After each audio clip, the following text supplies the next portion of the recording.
All participants.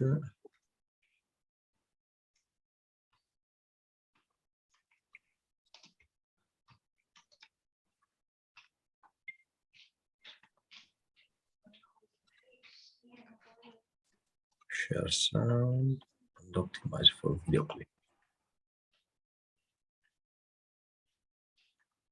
Okay. Can you see my screen?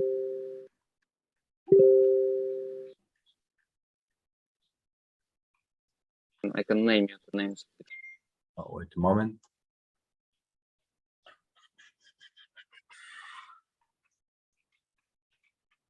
I also want to see you.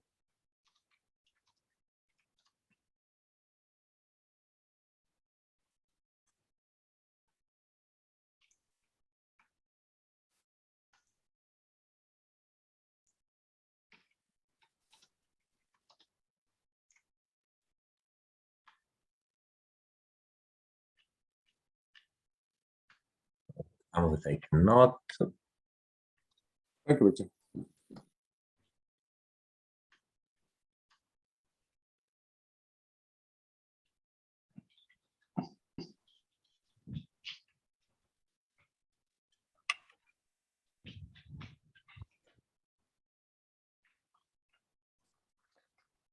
Wait a moment, because you disappear. I cannot see you anymore if I share.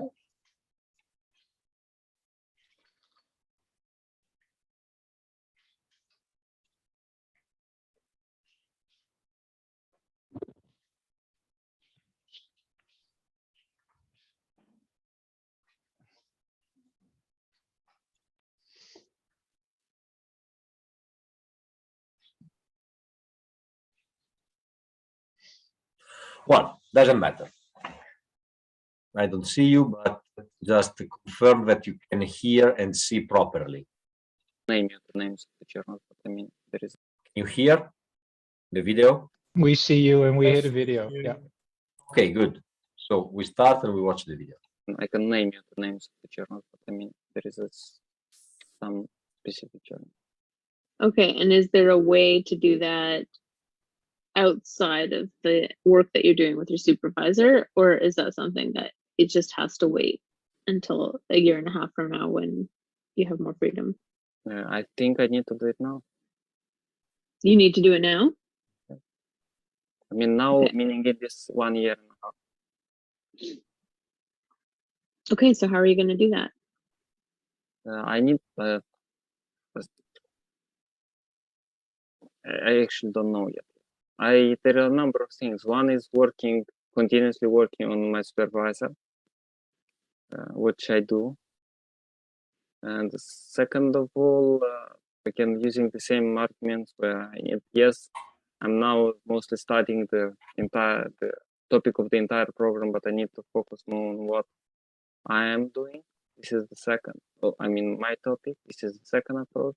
The third approach is to decentralize and reduce the power of my supervisor by branching out, because I have multiple supervisors, but I have a main supervisor. But so another thing is talking with the other supervisors independently, not through my main supervisor. So then I'll have kind of more authority, more leverage. And the fourth thing is that this is the important part, is to be able to write the papers by myself. If I get and understand how to write them by myself, I'll be less dependent on my supervisor, because I can just write them and submit them. And it's part of the program, and I fulfill the criteria and the requirements. I mean, there is nothing that, there is no pressure that can be exerted over me, because I fulfill the requirement. But I'll not be dependent on him for some guidance. But whenever I get guidance from him, he puts me on the right path immediately. So that's the problem. So yes, I think all four of these should be applied.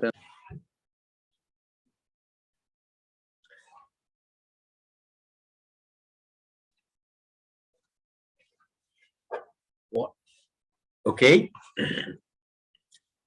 So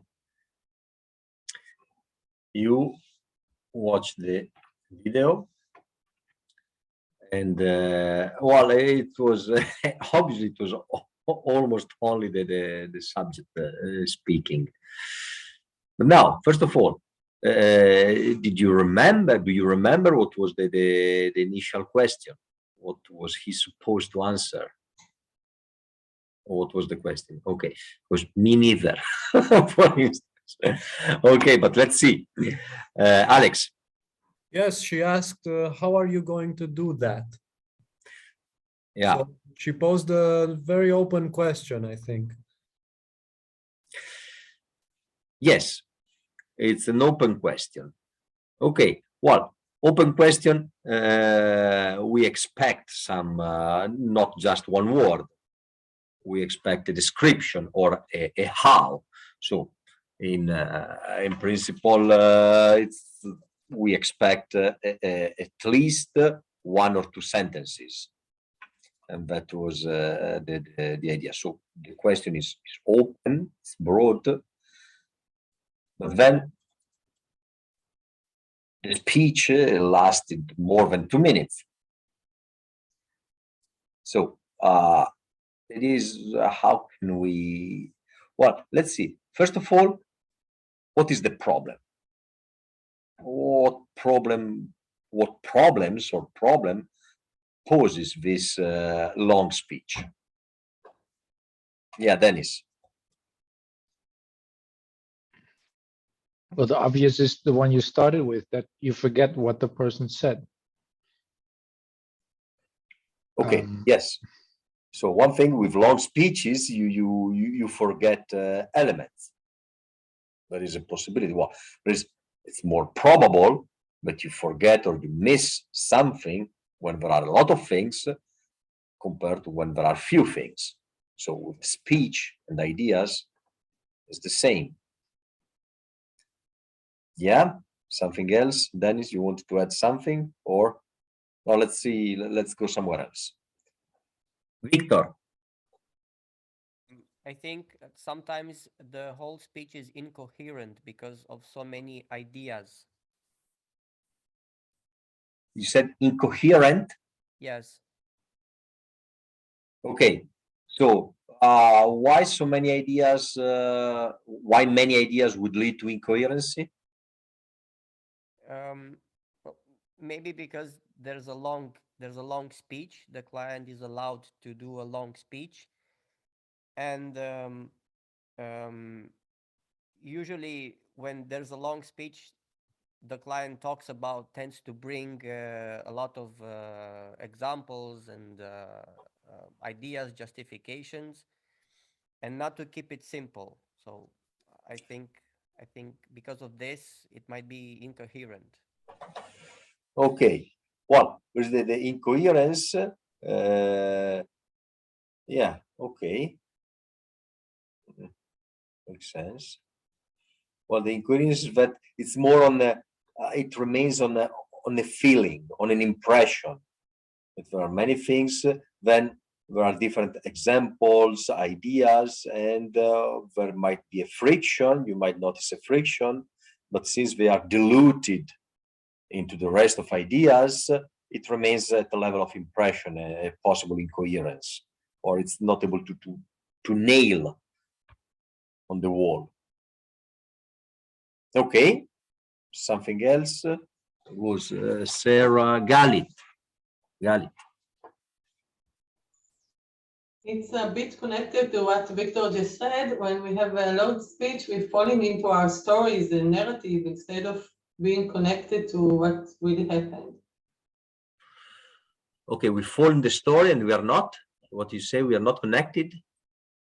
Yeah, instead of being connected to the questions or to the reality, we start to talk about our narratives, our stories, and we are afraid from our original thought or reality, or how do you call it, true or... Okay, well, so the idea is that we get lost in details, and or in it's not only details, because details could be connected, can be connected to reality. But sometimes with developed speech, we have a seed of truth and all the other things and stories and narrative and don't Okay. connect it to the real issue. Okay, so we are fabricating. There is an additional layer. There is a new layer that stands in between over the reality, and we are not talking Yeah. about the reality, but it's the power of the speech. You refer to the power of the speech of creating, fabricating something which is not real. Okay, yeah. Hans Christian. Yes, it's in connection with what Galit said. I would say anticipation, and in the you know the sense in the sense of doing something before it's time. You are allowed to ramble on, and then you come up with things that may happen. Okay, so you don't stick to the question, So but it's a question. you anticipate. Yeah. You go on, Yeah. and You know the choir boy joke. If you anticipate, you will procreate, right? okay. Yeah, I get the joke. So yes, but then you would procreate something that you don't want, Yes. or that you're not aware of by mistake. Yeah, or Okay. by confusion. You do not clarify. It's an example of explaining yourself into a corner. Yes. But Okay. What was the initial question? I lost connection the other moment. What did he ask? Yeah, it was how are you going to do it? How will you do it? Wow. Okay. But it is well, it's not substantial. We don't mind the it. What would be this it? But it's the type of question that Alex pointed out quite open. So we are expecting a sentence or something, at least a little bit of speech. Yes, this is what we are asking. But then he started, in this case, Christian started with a long speech with many options or many possibilities. Okay, some other problems that you can distinguish or identify with long speeches.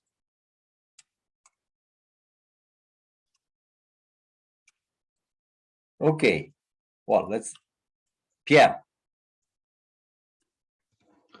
You are not distinguish the main issue and some superficial issues. There is Okay, no priority hierarchy in the ideas. Yes, in a long speech, yes, there is no hierarchy, and you don't know what is the most important and the less important, what is primary and what is secondary. Yes. Okay. Yes. More? Hans Christian, you raise your hand again. Yeah.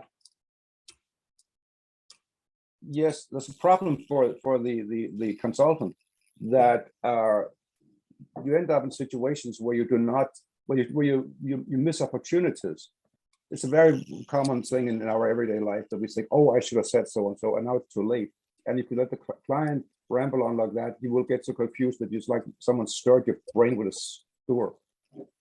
You don't. Okay. Yeah. It's more. Yes, this is more the point of view on the philosopher. Yes. But what you could do instead of. Yes. Or the problem that, yeah, because you miss opportunities, there can be something, or it can be also confusion for the philosopher. Yeah. That there are few things that you notice you would like to work on, but then you don't know which one to take. Yeah. There are so many. It sometimes becomes an active form of sabotage of the whole effort. Deliberate. Yes. Yeah. Okay, then we should go and check in the motivations of the philosopher. So what would be the reason for letting someone talk or giving long speeches?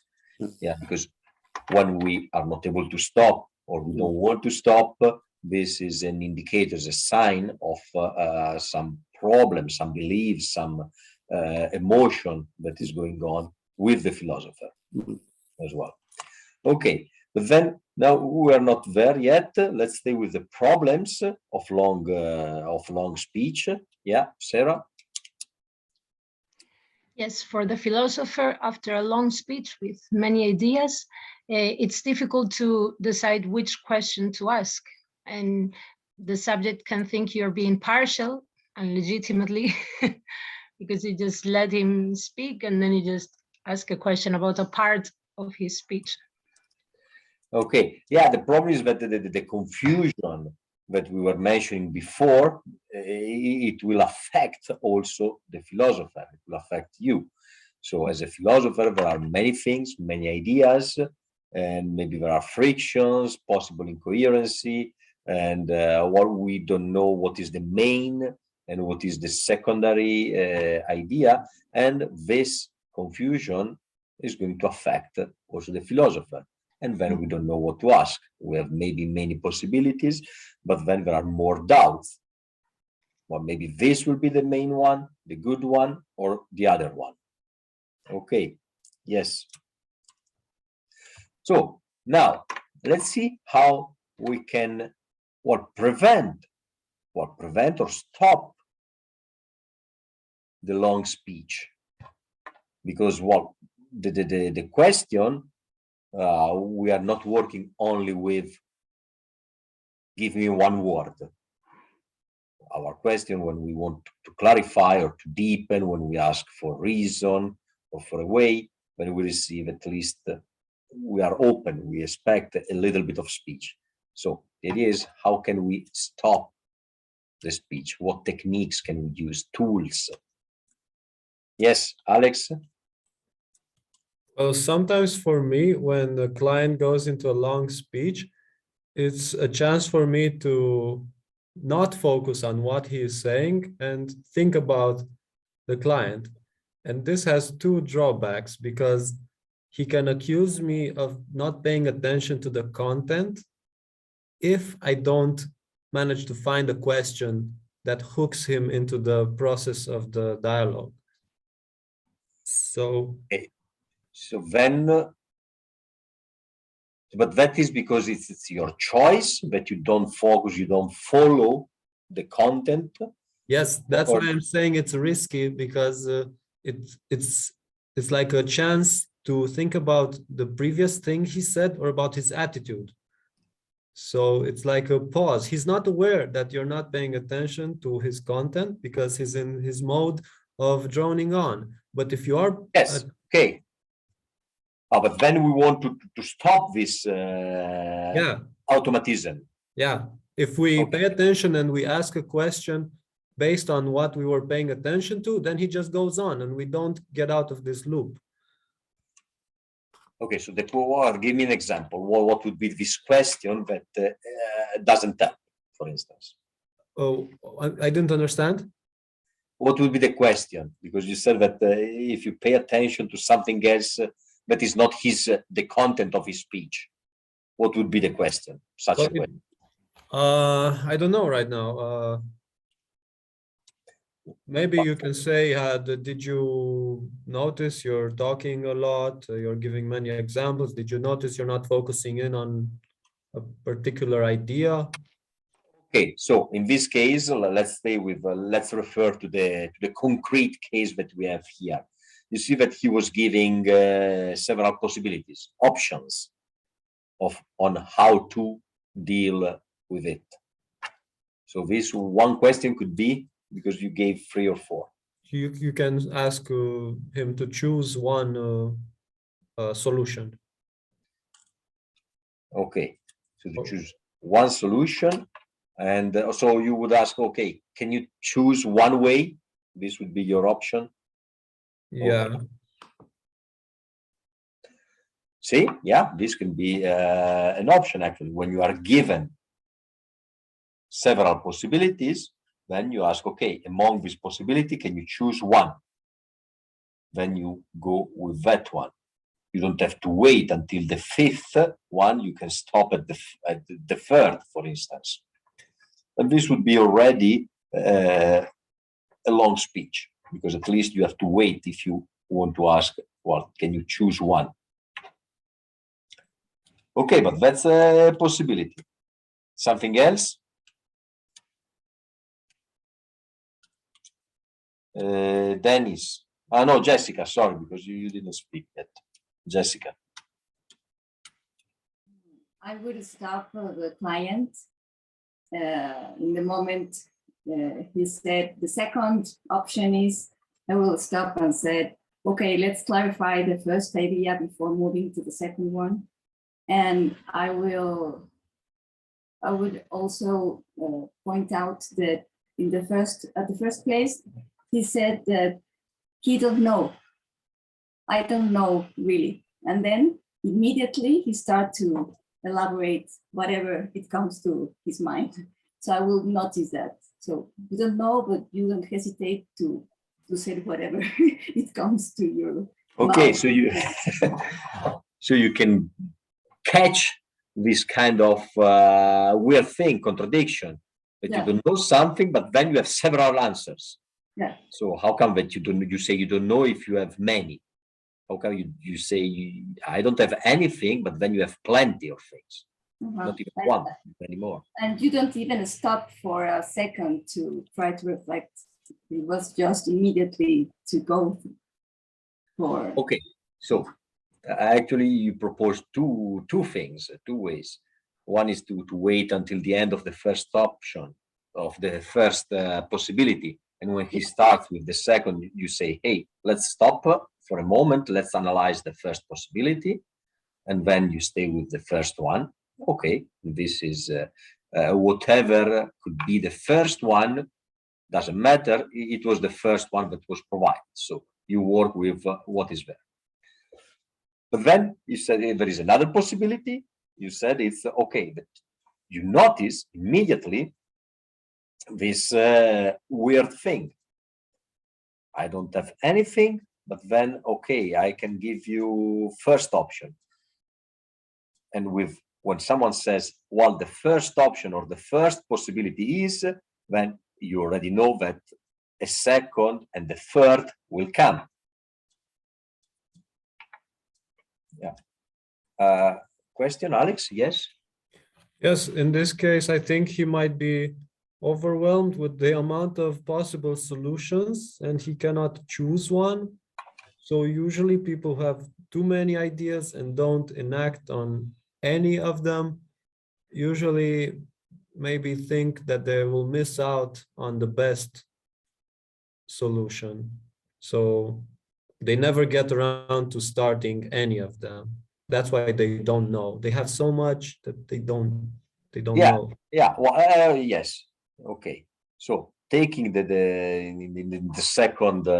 second proposal from Jessica, that you immediately notice this, I don't know, and the first is, you can work on this. Because, well, when you say, I don't know, and then you have several, it means that you are a bit confused, that you don't know, you cannot choose, that none of them are really effective, that you don't really believe in none of your options because you just list them one after the other, and you have so many. So yeah, that is to grasp this at the beginning. It allows you to work already on the attitude as well, and to see something substantial, to see the doubts and the confusion, which is which belongs to, at least for that topic, for that issue, to the mind of the subject. Okay, let's see some other possibility. Yeah, Hans Christian. I would suggest stopping the client when he or she repeats herself. That may happen very quickly. When he repeats himself? Yeah, says the same thing, 20 flavors of the same problem, the same proposal. Okay, because he mentioned it looked like it was different shade of the same way. It was not really a different way, but it was a shade of the same way. Yeah, of course, it's possible that rephrasing it in a slightly different way, you can actually ask yourself, could you try to rephrase that? That may work, but very often people will go on and on and on, say the same thing in 10 different ways. Okay. Yeah. So, but if you think that might be the case actually in the consultation, in the short piece that we watched, Yes, yes, yes. that there are two options Mm. and they actually look like one option with shades, then you can ask what's the difference between option 1 and option 2. Mm. And then you find something that mark a difference, and you can therefore analyze if there is if it is a real difference or it's something unsubstantial. Yeah, Yeah. or for example, hold on to whether the problem lies not in the client, but in the situation. Here, he talked about being too dependent on his advisor. And I say, well, find another university where you can get better service. Like you can get an advisor you can call like anytime you want to. It doesn't Yes. I had that. Yeah.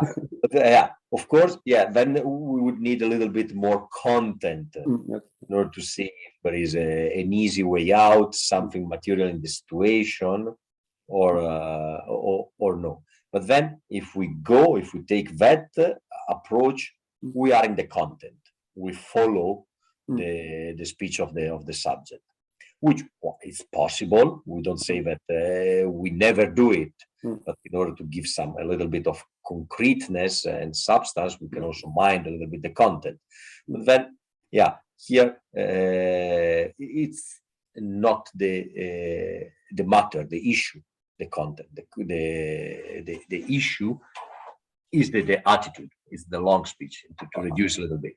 I would mention he studies. I know he studies in Denmark, and I know that here you do not get particularly good advice from advisors.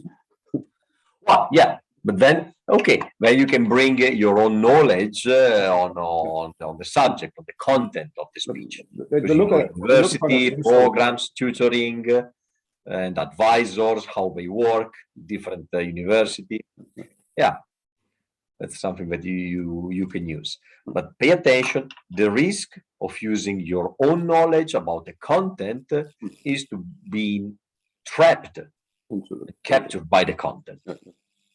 It can be an advantage because you know what you're talking about, you know the matter, the content, you're kind of expert, but then the risk of the expert is that you deal only with the content.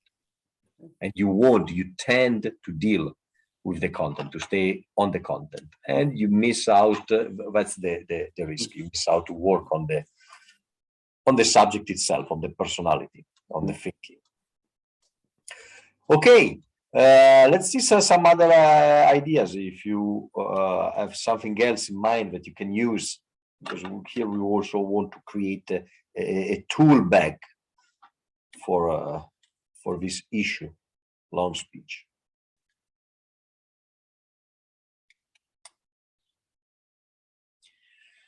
Okay, I don't know if Alex, yes? You can ask him to tell you the moral of the speech instead of giving you the speech, like directly tell me the point of your speech. Okay, so you ask him to stay on the content, but at the meta level. Yes, force him to think about.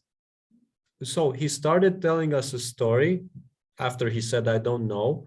And then when you notice he's going into a story, you say, stop, tell me the short version or the moral of the story. Okay, yes. So you notice, you have the impression that there is a long speech to come, and you anticipate this long speech asking for the short version, for the plot or the moral of the long speech. It's very simple, I know, but it works sometimes.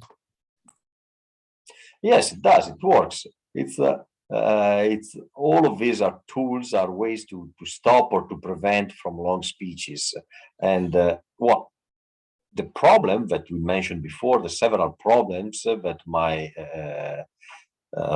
that are in a long speech now are reduced, are minimized, or mitigated, in some cases eradicated by the the list of tools that you are listing now. Some of them are mitigating, reducing this variability, this long speech. Some of them are eradicating. For instance, the Jessica proposal is eradicating the long speech, because if you immediately catch the subject and saying, I don't know, the first option is, then there is no long speech coming after it. So you are eradicating it. Another option, when there is a little bit of speech is coming, so you mitigate the idea, the speech, the long speech. Okay, then it's let's see something else, because what you proposed, it's you are stopping, you are preventing the long speech, but then let's see something that goes towards the awareness also of the subject, that might mirror, made him aware and working on it. Some other possibility. Yeah, Dennis. I usually tell the client that I'm lost, you lost me. So he noticed that he's starting to talk too much, too long, and he loses the attention of the other. And so after that, I usually ask him to summarize what he just said. And then maybe in this sense, because he numbers them, to conceptualize as well, or to go to the essence of his speech. Okay, so when you make him notice that one, you get lost or you got lost, and it doesn't necessarily have to be true that you got lost. True. But Yeah, with a yeah. long speech, you can say, hey, I got lost. Because there is a probability then that this guy, the person, is used to give long speeches, and the counterpart interlocutor gets lost because it's too much. Okay, this way you ask him, you make him realize, okay, well, you noticed, so why do you do it? Does it happen often to you? Then we have a list of questions that we can use when we stop there. Okay, good. Sarah, he is the same thing or it's a different one? It's a different one. Let's see. Because in this case, the subject uses very vague expressions that at some point you don't know what he's talking about concretely. So we could ask him, like, do you think you're being clear? So he realizes of the confusion of this like long speech, the confusion that it creates. Yes, yes. So we can ask, we ask are you clear? Was it clear what you said? And in the long speech, well, normally it's not. Well, we might say yes. Then we can, we have also, and what? Sarah, let's see. If he says yes, it's clear. Or what do you do? I would say, do you believe me if I don't know what you're talking about? Okay, yeah, we can present, because happens that someone is so caught in himself that he thinks it's clear. What is clear for him doesn't matter if it is clear really or not, but he thinks that it's clear for everyone. So then we stop and we made him facing a little bit more with the reality that, well, no, it's not that obvious that people understand you. So we insist a little bit more.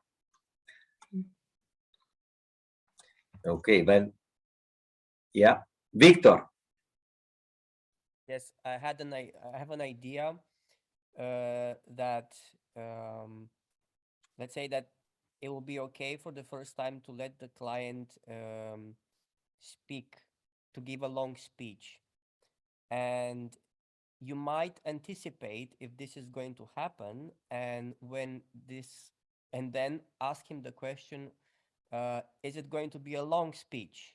Well, of course, you might not know how the client would appreciate what long is.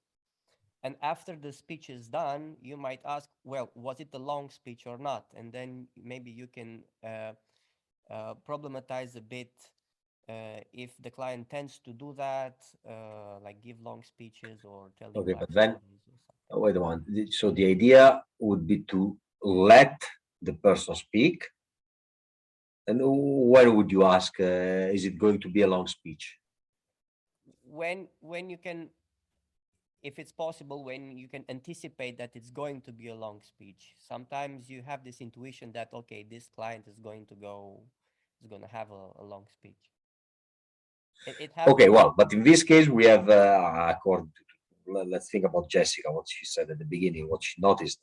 But yeah, okay, he says, I don't know, and it was very quick, and then he went with first option. Already there, you can judge, you can expect that it will be a long speech.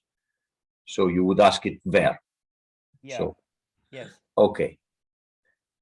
So, yes, this question is going to be a long speech, at least makes a little shock in the subject, because he has to think about the length, about the quantity of words that he is going to use.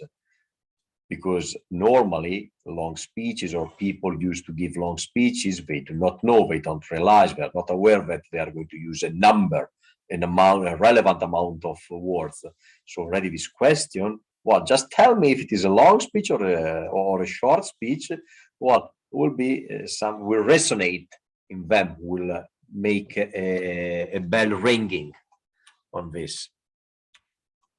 Okay, yes, this can be also another tool, another something for awakening. Yeah, Pierre? You can try to shock by asking, do you want to be understood?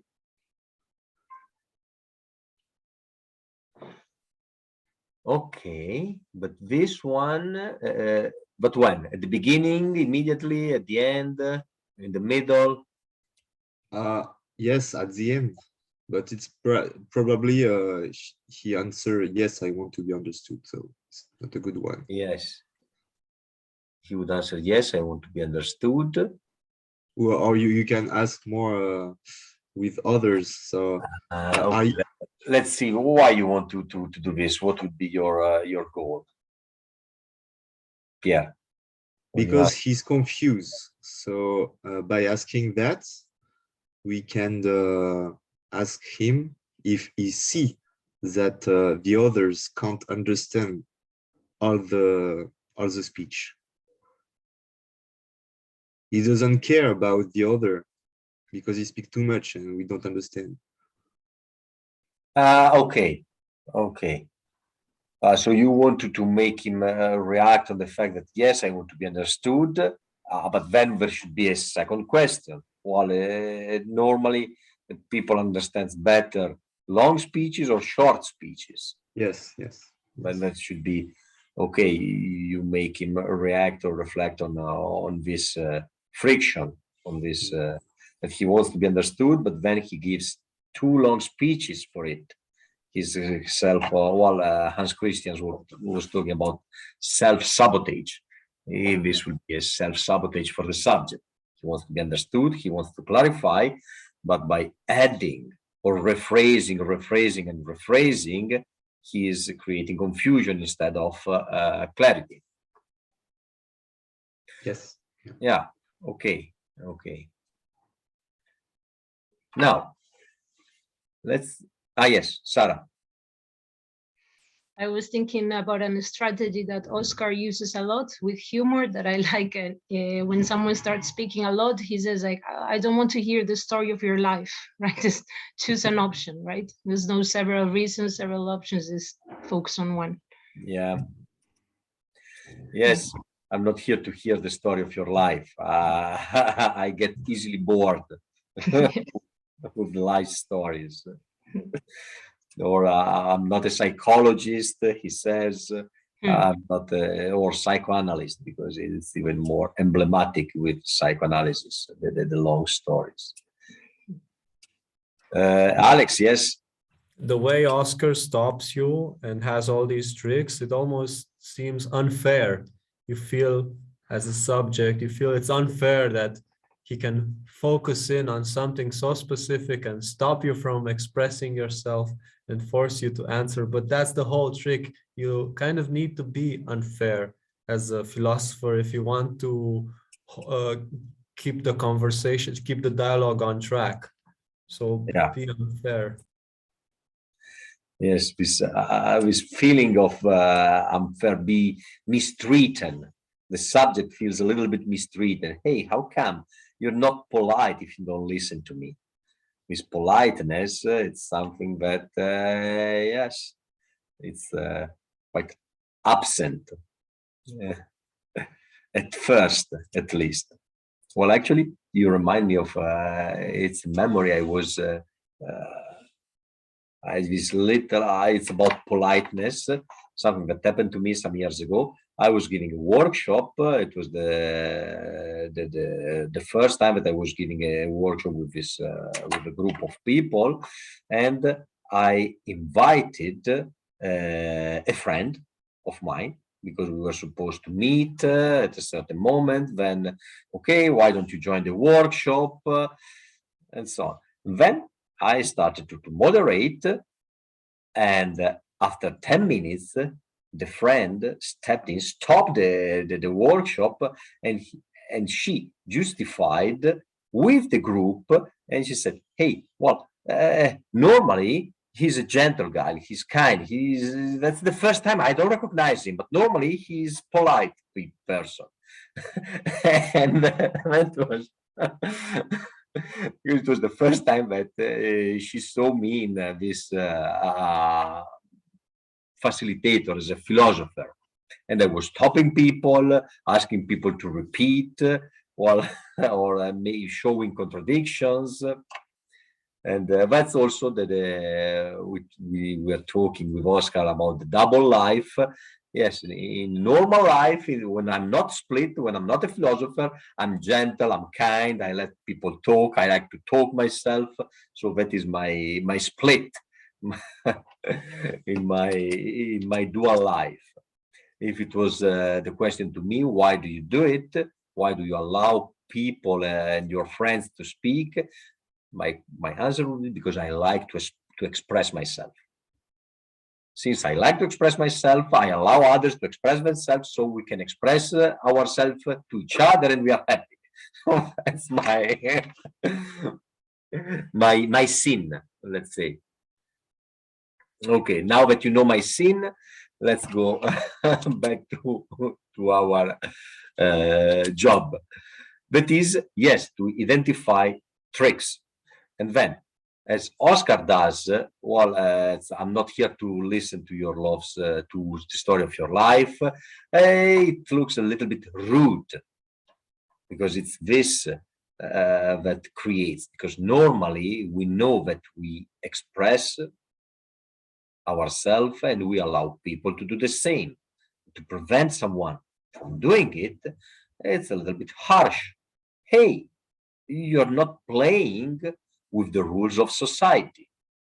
When we stop, when we use other rules, the rules of reason, then it's harsh. It sounds harsh.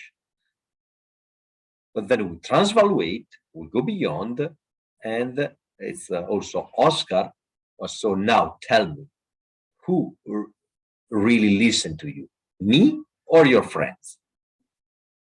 Who is reporting to you? Who is really helping you or reflecting to you, mirroring you?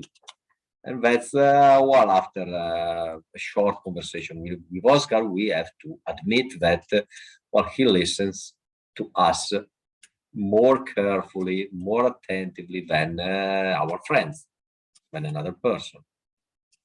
So this politeness, who's really polite?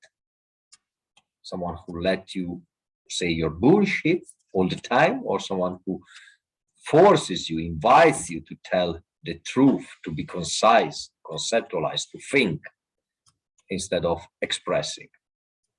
Yeah. Now I have another. Yeah, I tell you, Hans Christian, a moment. Another typical Oscar expression is I'm not a rubbish bin. You cannot throw on me your rubbish. My ear is not a rubbish bin for your speech. No, you should give me clean things, not the rubbish, not the trash. Okay, Hans Christian. I'd like to say a little thing in defense of not the long speech, but for allowing the speech to go on for quite a bit. Is that if someone complains about something, has a problem about, say, confusion, for instance, it's almost inevitable that will show up in the person's speech or in something that the person does. I had a client who complained about being confused at meetings. And then a little later, she takes up her cell phone and she has to look up a word on Google. 1 minute later, she has to turn on the heat in her home with a cell phone. And I kind of missed the opportunity of saying, look, do you do that in meetings? I said, I did. And she said, of course not. But I didn't say, thank you for the compliment. Yeah. Okay, and this is how you connect with us. Yeah. So, No, this example. yeah. That the person in the meetings gets lost, checks on the computer, on the tab. Yeah. This connects to what? Why you raised this example? Of course, it's a good example of the person bringing asking a question about something and then displaying that behavior to you. Okay, so it's performative because it was incarnated, embodied in the attitude. Yes. Okay. Okay, good. Yeah. Excellent. Now we're going to step from this analysis and the tools and the review summary of the tools that we can use. We want to work on the attitude. We want to conceptualize. So the idea here is when we have this phenomenon, we try to stop it, we manage to make the person aware of it, we shock him or whatever. Now, how can we conceptualize? How can we lead the person to conceptualize? Because we also, this is the second topic of our session today. So how to cut the speech, but also to conceptualize. So I let you think for 1 minute. I need a break. So you also take a break for 1 minute and I come back in short.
Okay, I'm back.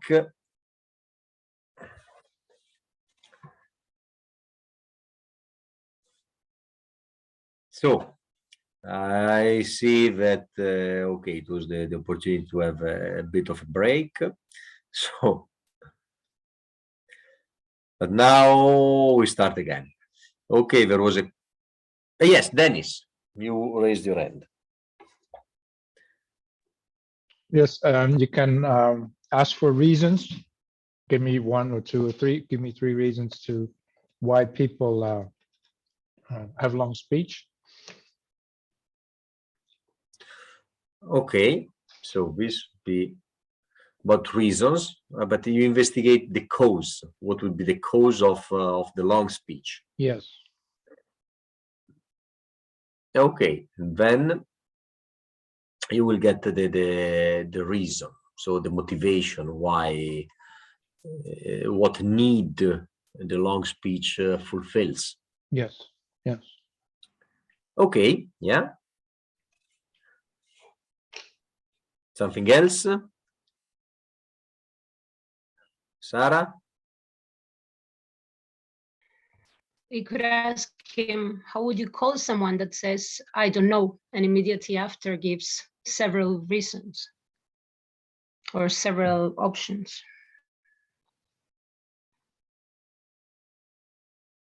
Okay, yeah. So how do you call a person that, and then you show a behavior?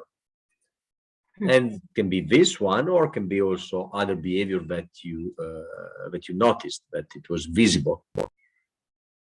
Okay, yes, that would be conceptualization. Yes, Dennis? I would ask for an explanation instead of how do you call someone. Again, repeat. How can you explain that? First you say, I don't know, and then you give me three answers, 4, 5. Okay, so you can say, how do you explain this this phenomenon? Yes. Yeah, but this would be Very an particular to explanation, this. would not be conceptualization. Eh? No. Okay, so no. So it's fine. It's not that it is forbidden, or it's a good move to ask for reason, or to ask explanation of something weird, a friction, something that appears as a problem, as a contradiction. But then be clear. Well, you should know what you're doing. If you're doing conceptualization or asking for a problem. Actually, that was a kind of problematization as well, because you saw a problem, contradiction, and you ask how to solve it. So you ask for an explanation of it, of a problem that you notice. Yes. Hans Christian. No, Dennis, you wanted to add something? Yeah, I was thinking that isn't it a in-between step to first ask for a reason or first for an explanation, and then the second step could be to conceptualize the reason or the explanation. Yes. Yes, of course, in the second step, you can do the conceptualization. Yeah. That's yes. But if we have to call and to identify the operation that you're doing with your question, the first question is an explanation, is a clarification, or deepening question, clarification question. Well, we can distinguish between clarification and deepening question, but in a broad way, we can say that they are more or less the same. Okay? Conceptualization or identification is a different one. So the first one would be more clarification question. Conceptualization would come later. Those with the reasons, what your first option, that you can ask what could be a reason for someone giving long speeches. Then from the reason, then you can ask, so how do you call someone who is motivated by this reason? And then you can get the concept there. Yeah. Okay. Yeah. Hans Christian? I would suggest asking, instead of asking, how do you call someone who does so and so, then rather say, what do we call it when we do this or that? Because then there's a bond of solidarity you don't break. Otherwise, the person may not even think that you are trying to get him or to conceptualize, but you're actually insulting him. Okay, so that would be conceptualization, because it's still it's conceptualized, but it would not be referred to the person. Yes, At first, it would be referred to behavior, to a situation. Yeah, When yeah, we do something, how do we call doing something? we do Instead that. of how do you call the person that does something, Someone who does it. Yeah. but would come in a second step. Mm, Yes. And this one would be anyhow conceptualization. Yes. How do you call a situation that? What do you call it? What is the concept for this, for instance? To say, Yeah, what would the concept? Yes, and this can be well, a way to dilute a little bit when someone is affected, when we go personal, when we go directly to the person and he's not comfortable, then we can make some intermediate steps. And we can take it a little bit less personal.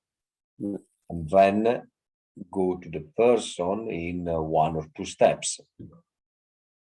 It's not that we don't do it, but we do it in a softer way. In 1 step more, by taking it in more impersonal, and then we go personal. Yeah. yes. Okay. I think, sorry, if I may say, you may notice sometimes if you get an argument with somebody and then you try to stop the argument by distracting the person by using something from that conversation in a new conversation, it almost never succeeds. Some bit of the old bad conversation still lingers on. And if you say something or insult somebody, then the person will continue to feel, you said, what do you call someone? Isn't he nitpicking or whatever? Okay, I'm nitpicking. And then you try to say something else, and then they will be still there. Yeah, because you are bringing back also emotions. Yes.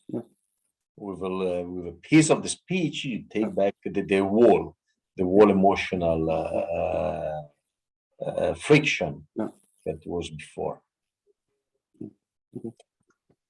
Okay, and now it's gonna be Megan. You didn't say anything so far. Yes, I was thinking about to ask, can you summarize your current problem in 1 word? But I think. Okay, well, that's not conceptualization. That's the next step. Yeah. Okay. Yes, I noticed that, so I didn't raise my hand every word. Yes. But now about conceptualization. Yes. You are late. We were talking about 15 minutes ago about this, how to stop long speech. Yes. How to conceptualize. Give us an idea or a possibility for conceptualization. Yeah, how would you describe someone? Or how would you ask a question to someone who is providing the long speech? Again, repeat. How? I will ask how. What kind of question? What question would you ask someone who is providing the long speech?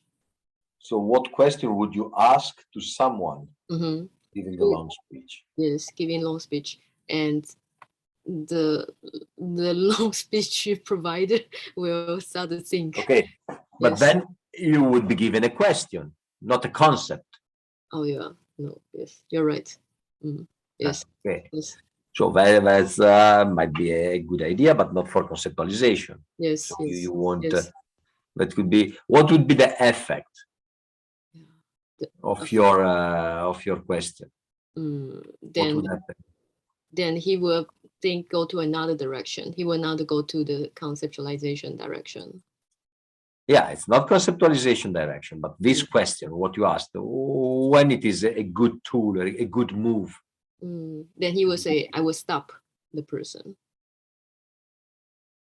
Yes, you would stop the person because you would describe the reality, what is going on. Not on the content, but it's the form, the long speech. Okay. Yes. Then it's there is another side. Well, who's got an idea? Yeah, what would be good for the Megan questions? Okay, so I propose you this, but it would be a good question from detaching the subject from himself, because you would ask, what question would you ask to a person who behaves as you are doing? So you ask him to see himself from outside, because he would be pushed to ask a question to someone who's behaving like you, like him. So he has to see it from the outside.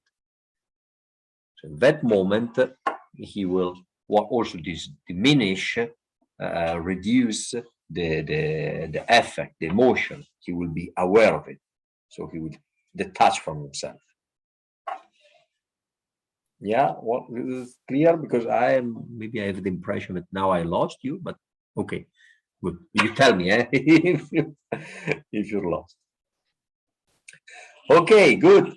So, well, I understand that there are not many possibilities. If we want to conceptualize, we have to ask, how would you call, or yourself, or a situation, or when? But that's is to name. How would you call? What name would you give?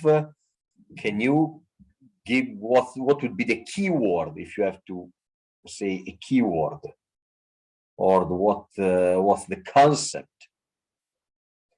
So not maybe many questions, but yes, there are few ways how to ask a question.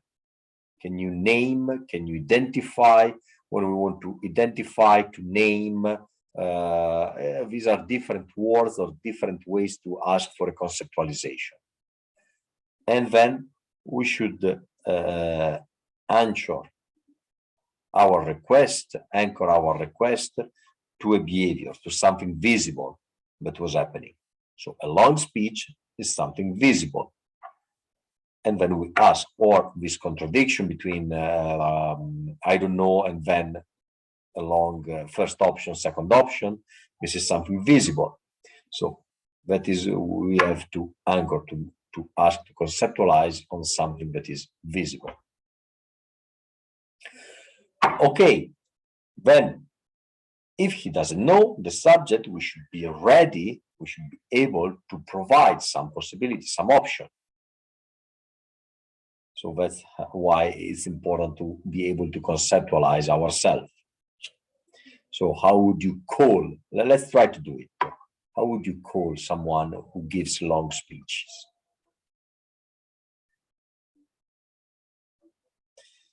Dennis. Insecure. Insecure. Okay. Let's see something else. Then we go to why. What is the connection? But then let's see some other option. Sarah. Someone who has to show off. I don't know the name for that. Fidel Castro. What? It's like Fidel Castro. Fidel Castro. Okay. I don't know. How do you call someone who wants to show off? Like. So who's got an idea? Someone who wants to show off.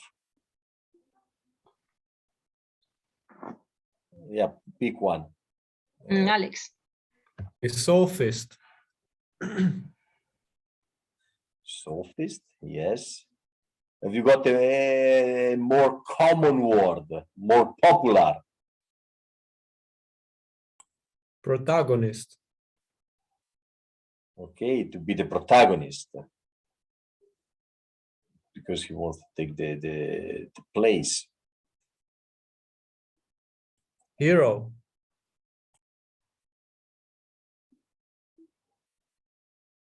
Yeah, but it's wanting to be, yes. Okay. Then we have images, we have archetypes as well. There is it's the first lady, for instance, to be the first lady.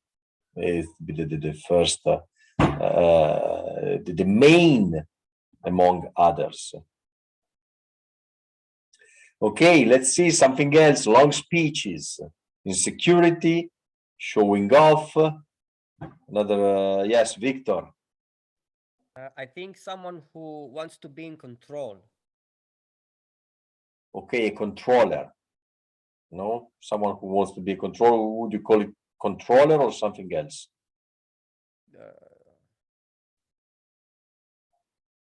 Yeah. For lack of a better word, yeah. Or who's got an idea, a different one, a different word? Dennis. Control freak. A control freak. Okay, yes. Control freak gives more the idea of the obsession of control. Okay, well, we have three. We have Hans Christian. The sovereign, the dictator. Again? The dictator. Dictator. Yeah, there's a power game involved. Keeping the word, being the one in charge of the word, that's the most prestigious thing in the world. Okay. Okay, then we're going to justify them, but let's take last one, Pierre. One who is confused. I don't know which name we can say, but confusion. Well, Yeah. confused. Yes, confused. Yeah, person. confused. Yeah. Okay, so Megan, yes. Narcissist. Narcissist. Yes. Because he enjoy his voice, enjoy his own thoughts. Yes. Yes. Enjoy That his own would be, speech. the concept for Sarah of showing off. No, yes, no, or you wanted to give us a different one? Megan, do you remember Sarah that was proposing showing off? Ah, okay. Yes. Someone who wants to show off might be, yes, a narcissist. Yes, yes, Or, yes. so Alex proposes sophist, but then it's narcissist is a little bit more spread, known, and Yes, it yes. gets a different flavor Mm, of this showing off. yeah, and some narcissists, they are hidden. They are not outspoken, but they are talking with friends, enjoy their own private talk, and they provide a long speech. Okay. Yes. Yeah. So let's see the connection because some of the proposal of the qualities of the concept might seem a little bit awkward or distant. Let's go back with Galit. Yes, you want to propose a new one, or you want to justify? Yeah, a new one, and maybe a bit more positive one, expressive. Okay, yeah, well, okay, expressive, long speech, it express a lot. It's more than because for the reason it's concise and expression is more in a theatrical way.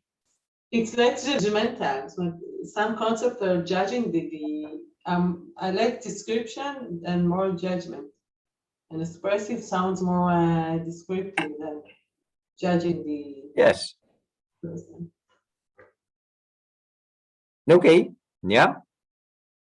Dennis. Absolutist. Like in this example, he says he doesn't know, and then he gives all these different possibilities. And it's like he's looking for the right one. He wants to be the absolute. Okay, it's the absolute because he pretends to touch the totality there, because it's a long speech, and in the long there is the totality, or how it works. Not so much in the long speech there's the totality, but he's looking for the right answer, and maybe if he speaks long enough he will find something in there that is stands out as the absolute best, or maybe perfection. Yeah, I was thinking about perfectionist or absolutist. Okay. Well, now let's examine a little bit the several proposals. Is there anything that poses a problem or that needs to be justified because it seems far? or unfounded. Yeah, Sarah. I think a narcissist, it does connect with my idea, but I think it might be a bit strong because it refers to an obsession with oneself. And we don't have so much information to think that, so I have an alternative. Okay, yeah, let's see what is the alternative. That would be self-centered, because it's a bit softer and it's more appropriate because he's giving a long speech, not being worried about being understood. So he's just, as Megan said, talking to himself. Okay, yeah. Yes. Now, what we said, yeah, let's make, because we should not lose the focus why we're doing this, because what we wanted to propose was first we want the other person to conceptualize, to give a name, to give a concept to a behavior. Then we said, okay, if he's not able to do it, then we do it ourselves and we make proposal. So we have a list of proposals. Of course, we have to be able to justify our proposal. So if we give 3 concepts, 4 concepts, maybe the other person may not understand or get why we propose a concept for that behavior. So for instance, narcissism or dictator. This might sound a little bit, well, wow, what has to be a dictator with a long speech? Well, so then we have to be ready to explain the connection, or insecurity, or whatever we said. So we have to be able to explain this connection. And some of the concepts that we provide might seem too far, so we should stay at a reasonable level.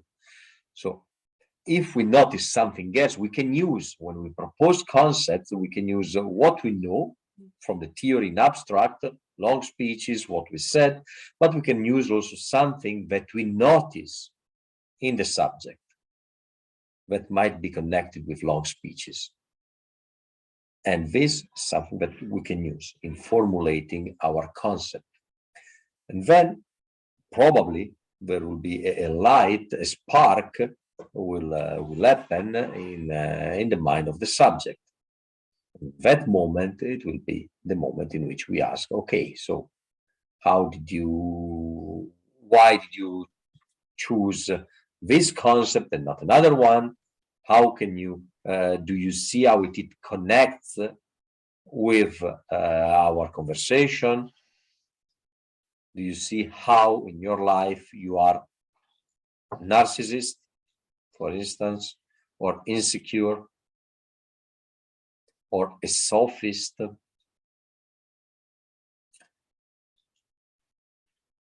Okay, so now here we have, yes, Hans Christian, wait a moment. In this operation, but that's also the beauty when we are on the other side, when we are in a live consultation and we are not making an exercise. We can also make and propose something which is possible, which has a weak connection with the behavior, because we have the counterpart on the other side, and then we can also propose something which is just a mere possibility, something that we felt, we have an impression, and then, well, of course, it has to be based on some sign or some hints, but then we have the counterpart, we have the subject that might buy what we say and what we propose. And in that moment, then we can also verify some hypotheses that we have in our mind. That's and it connects a little bit with problematization. I guess that most of you were also last course at a certain moment. I don't know if we discussed also lately, but when we problematize, when we make the exercise, we want the pure, perfect problematization question. When we are in a live consultation, it's easier to problematize. We can simply ask, do you see a problem here? If I tell you that there is a problem, what would be the problem? Okay, this would not be acceptable if we write a problematization question. If we have statement and the exercise is write problematization question. We cannot write, suppose there's a question, there's a problem. What would be a problem? Okay, this would be, no, it doesn't problematize this question in the exercise. If we are in a real consultation, this question creates something. This question invites the person to assume that there is a problem. So let's do the exercise together. So now you problematize. So that's why there is, it's more an exercise, it's more artificial and difficult if we want to, we study exercises, we work on exercises that might appear a little bit disconnected, useless. Why do we do this if we are not using them in a real consultation? Well, okay, because we are exercising. Because in case we are not able, our subject, the person in front of us, is not able to do something, we have to show how to do it. We have to propose something. We have to be able to do it ourselves. Does it make sense what I say, or no, you got lost? Good? You following? Okay. Then, okay, well, then it was Hans Christian, but he disappeared, so he went away. There is a message in the chat. Let me see. Yes, I keep losing the connection. Okay. Let's go on. Let's see. Yes, Alex. I keep thinking about something. Why didn't the philosopher stop the speech? I think this is a good thing to investigate. Okay, yeah, let's understand. Let's think and investigate a little bit the philosopher as well. What's your answer? Your first hypothesis, Alex? My first hypothesis is that maybe the philosopher is afraid that she cannot come up with a good question. So she lets the client talk and talk because that fills up time. Okay, well, then the philosopher is a bad philosopher. Yeah, well, okay, but what's yeah, thank you. What's the if someone think or doubts that can come up with a good question, how would you call that person? A fearful or emotional. Fearful, emotional, okay. Doubtful. Doubt, okay. Yes, let's go with doubtful. A doubtful person, well, we said the idea before as well. Insecure. Insecure, right. Because okay. You know why I think about this? Because we keep talking about these tools that we might use with a client who goes on long speeches. And I suspect that this philosopher is kind of aware of these tools.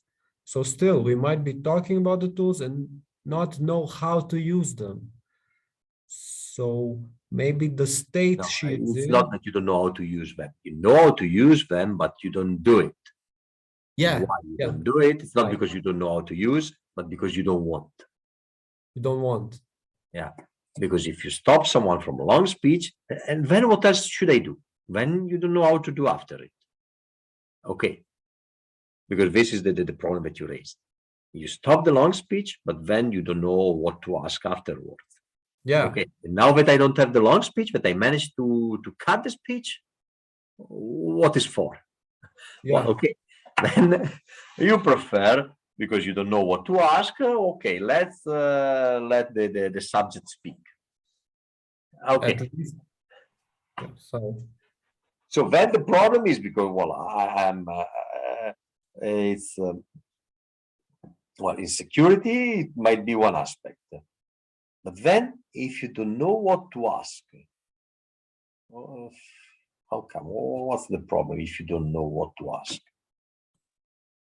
I don't think the problem is not knowing what to ask, but the attitude that the philosopher has towards the client. Like, as you said before, when you were exemplifying how friends talk to each other versus how a philosopher talks to you, philosopher is interested in how you think. And maybe the philosopher should have this curiosity and risk stopping the content, despite not being sure of what to ask, because the philosopher is in a kind of state of amnesia that you need to be in to have this curiosity to be able to come up with a question on the spot. Yes. Does it make sense? Was I concise enough? Well, concise, but it was not too long, so Too it's long. fine. But yeah, this is there is at least one idea which is crucial, which is the curiosity. If you are curious, you cannot run out of questions. If you keep this curiosity, then you know what to ask, and that's yeah, Dennis, I agree. It's one of the main, or maybe it's the most important ingredient for a philosopher, to stay curious, to be able to see the wonderful, to wonder about something. And if you wonder, then you have questions. You cannot run out if you are interested in what you hear in the other person. So that's the one of the main ingredients. So yes, if you are not interested in the other person, if you're not curious, then of course you let him speak because you don't mind. It doesn't matter what he says because you're actually not interested. Yeah, Dennis first. Yeah, I think the philosopher can still be curious, but especially when you start doing the work, you're more focused on the content and less on the attitude. And I think that if you focus on content, you can get lost easily. And then you're fretting about what to ask, and then you don't know what to ask. So you just let the person speak, and then you lose yourself even more because you were thinking about what to ask, and then you don't hear what he's saying. Instead of going to the person or what's happening, but that's just more a bit experience. I think it's a natural way to go first to the content and later on to the person. So you need that courage maybe to make the jump from the content to the person and his functioning. Yeah. Yes, that's and this is the beast or the shade of perfectionism. We want to master the content. We want to be able to follow everything, the logic, the correctness. We want to be perfect on the content, and we don't let go. So yes, we are trapped. We are caught in the content. Because we think, well, especially at the beginning, we think that we should be expert on the content. Otherwise, we cannot do consultation. But then it's impossible because there will always be a content that we don't master. And so we should be confident of the processes, of the reasoning, and not of the content. And that is the beast of perfection. That is or the ghost, you can call it as you want, but we want to be perfect. We want to be the right question for the content, and we don't go to the attitude because we think we are not good enough with the content. So how come that we go to the subject? Yeah. Okay, so now we are already investigating some of the reason why we are not stopping someone from long speeches.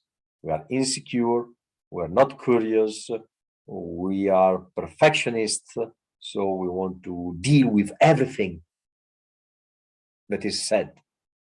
And so we want to, with the bisturi, to make a surgery of every word with the content. Okay, yeah.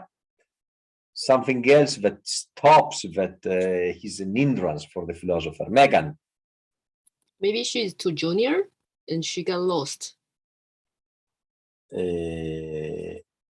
okay, but then you are too junior. Well, can be a lot of things.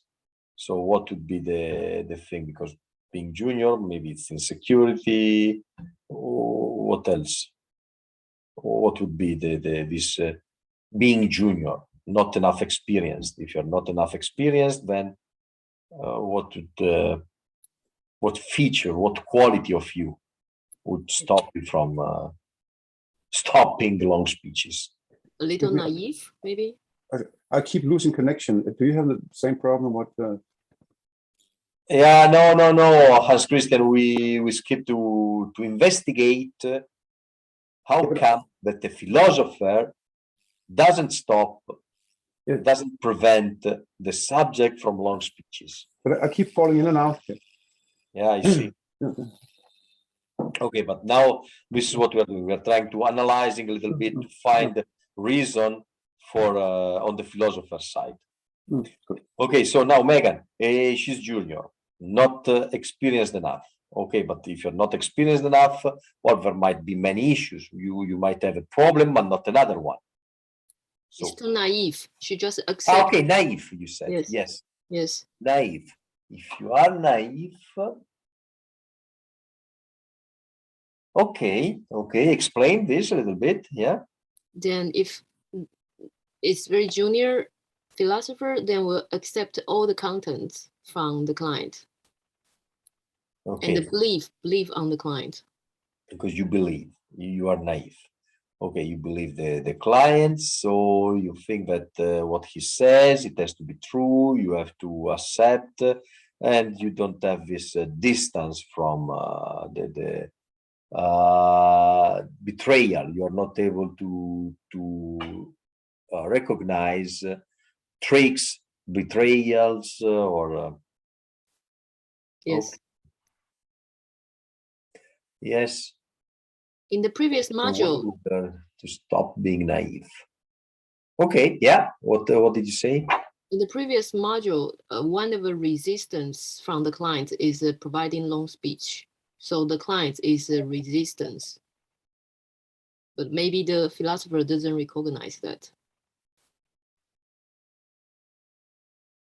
Yeah. Okay. Yes, the philosopher doesn't recognize it, but with long speeches, it's quite easy to recognize and to see a long speech. Then the point is that we think that the long speech is justified because we are naive and we tend to believe and to trust the other person with the content, with the intention. We fall in the traps of the other person. Yeah. Okay. Dennis? Yes, to add on this naivety, the client his speech is structured. So he mentions 1, 2, 3. So if you like you said, if you're naive, you think, okay, he knows what he's saying. So I have to hear him out. Yes. Okay. Yeah, makes sense. Yeah. Hans Christian? Yeah, I have two little things. First, a little addition to what Megan said here. The person in this situation is not showing aggressive, hostile reaction, but is showing resistance in a way which may be subconscious, which is a resistance not in the form of thinking, constructive resistance, but rather the person appears forthcoming, but there's very little to be gotten from it. But what I wanted to say first was that after that, sorry. That in the clip we saw, the lady there seemed to ask rather sharp questions, or at least in a rather arrogant manner. And it seemed to me that she would let him, as we say in Danish, run the rope out. It was aggressive. Where did you see the aggressive? Oh, but No, one question. In the way she posed the question, what she said, she did it in a rather arrogant, sharp way. And it was like she was just asking a hard question and then listening, like a police interrogator. Okay, well, I didn't notice this aggressivity in the question. Just very cool. What do you do about that? So, And then she let him ramble on. Okay, is there anyone else notice this aggressivity or arrogance in the question? Yeah. Dennis, did you? Okay. So Oh, maybe that more cool distance. Yeah. in a cool distance, and this but then yes, Hans Christian connects. If I am aggressive as a philosopher, why don't I stop speeches? What's the connection here? The idea is to ask a sharp question and then let the person handle him the rope to hang himself with, so to speak. No, I didn't get it. But, Can you? yeah, I mean, you let the person speak, and then you allow him to contradict himself, and then you can say, "Bang! Did you notice you contradict yourself?" You're waiting for your chance to get your shot. Ah, yeah. Okay. So you allow the long speech in order to show then, so you know that the person will contradict himself, and then you point on this contradiction. And it shows contempt of the client, because when you do it, you're really showing him that you don't care what he says, because Okay, but you're then rambling on, and he was actually. okay, but then it's not a problem for this philosopher. It's premeditated. It's a strategy. Yes, of course. Okay, so I don't stop the long speech because I have a strategy, because I want to show something. I want to do something with the long speech. Or I don't care about him at all. Just Oh, well, okay, if you don't care about it at all, then you don't care about the person. I mean, you have to do something.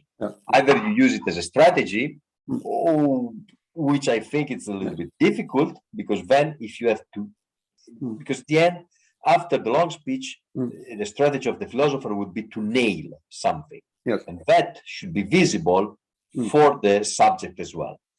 And if the subject doesn't see it, because it was too long, diluted, then, and incoherent, maybe this incoherence, if there is too abundant material, ideas, then it's difficult to see the incoherency.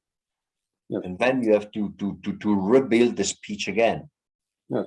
That's the risk of the strategy of letting someone talking too much because you want it. Because after to be able to nail the subject with the speech, I think it's a little bit difficult. You might find some mistake, some trouble. Sorry. You have to be very, very experienced to do it properly. Very professional. Yeah, but it's not all. Yeah, that's I agree, because you have to be able to understand and to follow the flow, the long speech. So of course you have to be skilled and concentrated enough for receiving all the content. But that's the problem. It's not about the philosopher. It's back to the subject. But the subject with the long speech, what is he able to master and to recognize and to admit some problem? Or you have to reiterate and to articulate and to answer, repeat the speech again and again. Because this is a little bit the risk. It's not on the ability of the philosopher, it's more on accessibility of the client. Yes, but then to connect this a little bit to quite a bit to what we talked about before, if you ask the person then to conceptualize, you will find out that if the person, for instance, is very egotistic or authoritarian, then he or she will give probably, unless he is a really good poker player, he will say something about authority and so on, reveal it. If the person rambles on, deeply searching for words and so on, he would say something like, "Oh, I was trying to explain myself," and so on and so on. So that's okay. Yeah, but then if someone said, why don't you do it before? So you mean that you're waiting for an opportunity to catch the subject? Okay, but you have already many opportunities to work on the subject before the long speech. It's a little bit okay. Well, look, the long speech, you can allow the long speech if I see it justified if you are in a group. If there is a group, then you let the long speech because you want to show something to the others.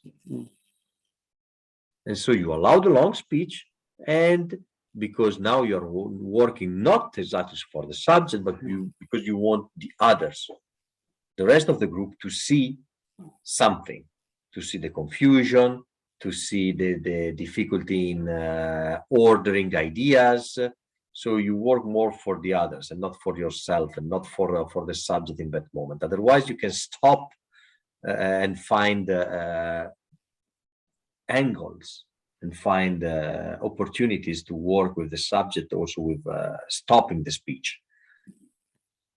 I agree that if the person just rambles on needlessly, he would probably not say, yeah, well, why do I do it? Because I want to hold the floor. He wouldn't give the example from the rule of the British Army about speak when spoken to, you know, there's a power behind it. He would say that, but he would probably say something, I was searching for the right word and so on, and say, yeah, but why couldn't you do it just a little bit more briefly? So, yeah, okay. But when you are waiting for something, you want him to give you something, and well, go yourself for it. The prerequisite Don't for wait for him. If you have something in mind, then go and take it. So pose the question. I don't know how to express. I'm looking for the right words. Then you can ask immediately. What then? Do you see a friction? Well, Jessica, you remember Jessica's idea that I don't know. First option is okay. Well, so you can stop immediately there. You have everything you need in that moment.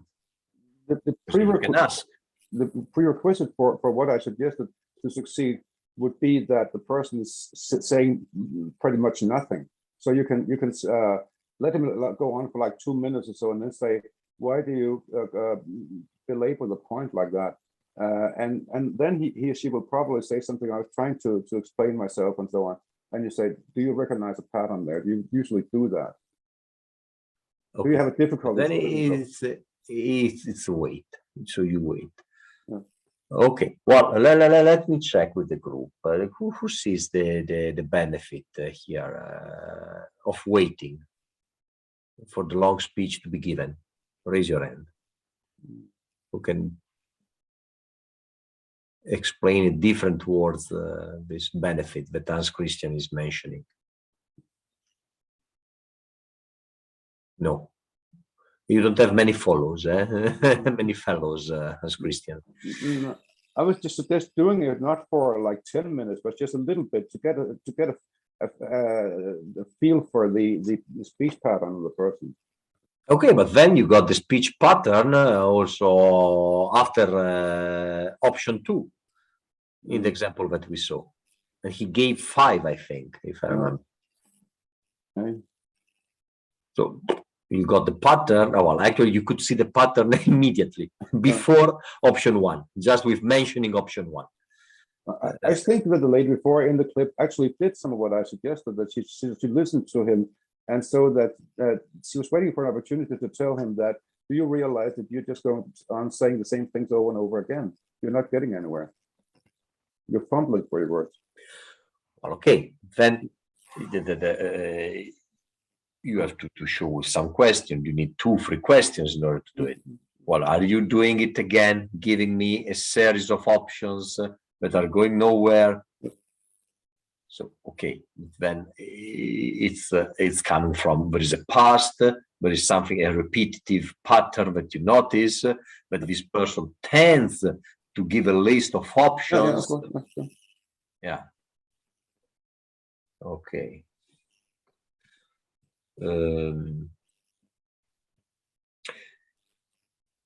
Yeah.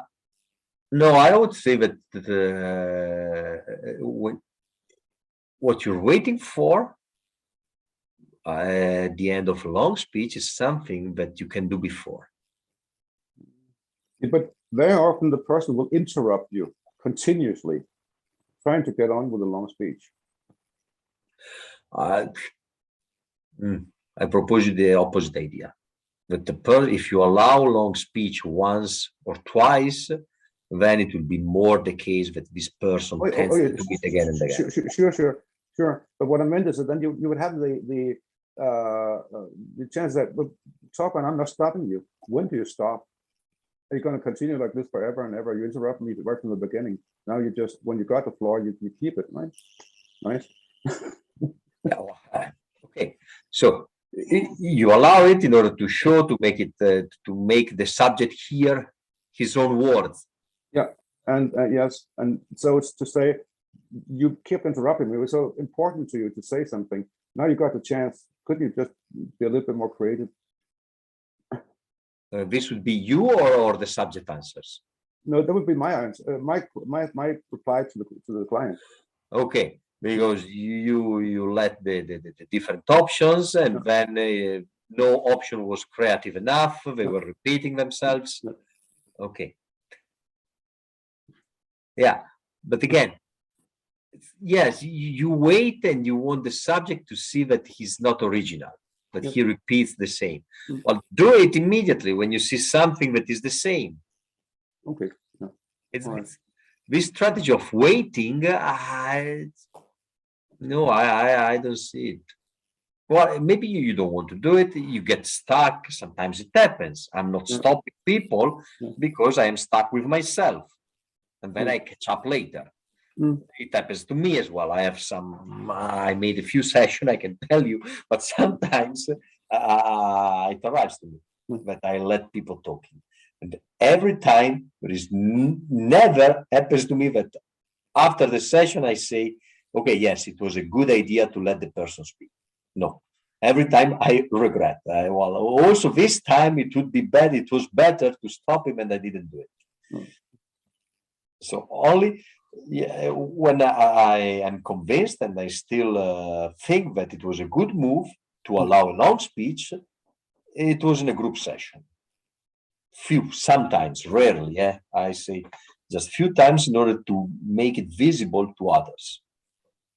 Because I was making a workshop, it was not the first time. I dealt with long speeches a few times already, and then it happened again that the person was giving a long speech, and I said, okay, now I allow the long speech, and I let the 3, 4, 5 minutes, I don't remember, the long speech, and then I asked, okay, what happened?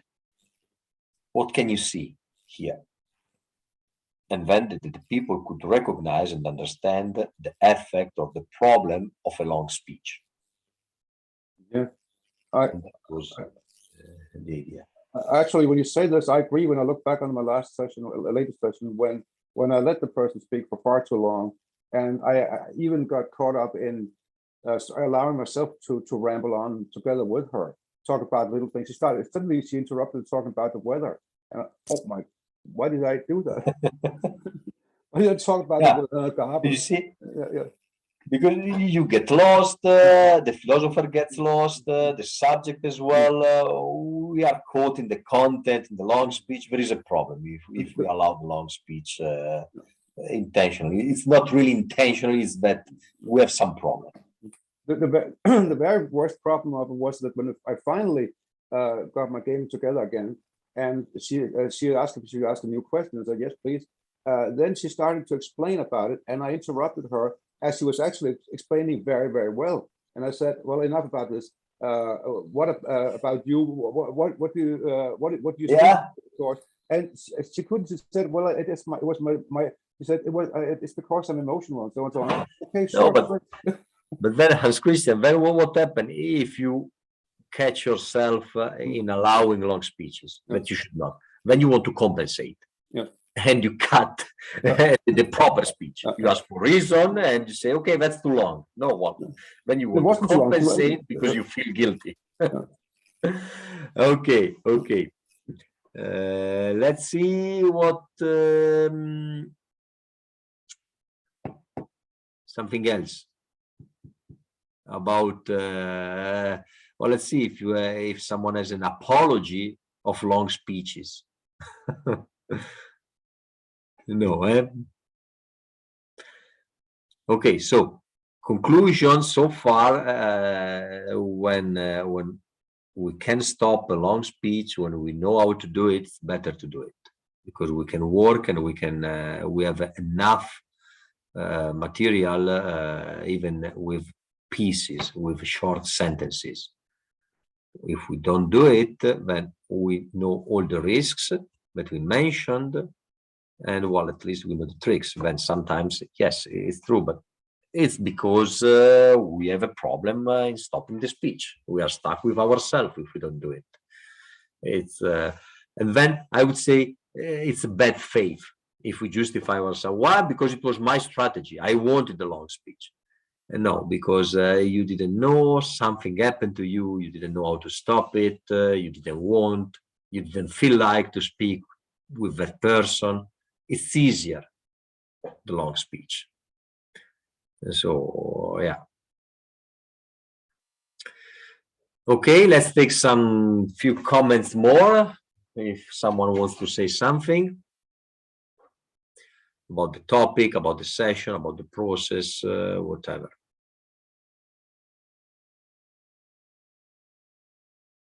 No? Okay, so at the end, who spoke the least this evening?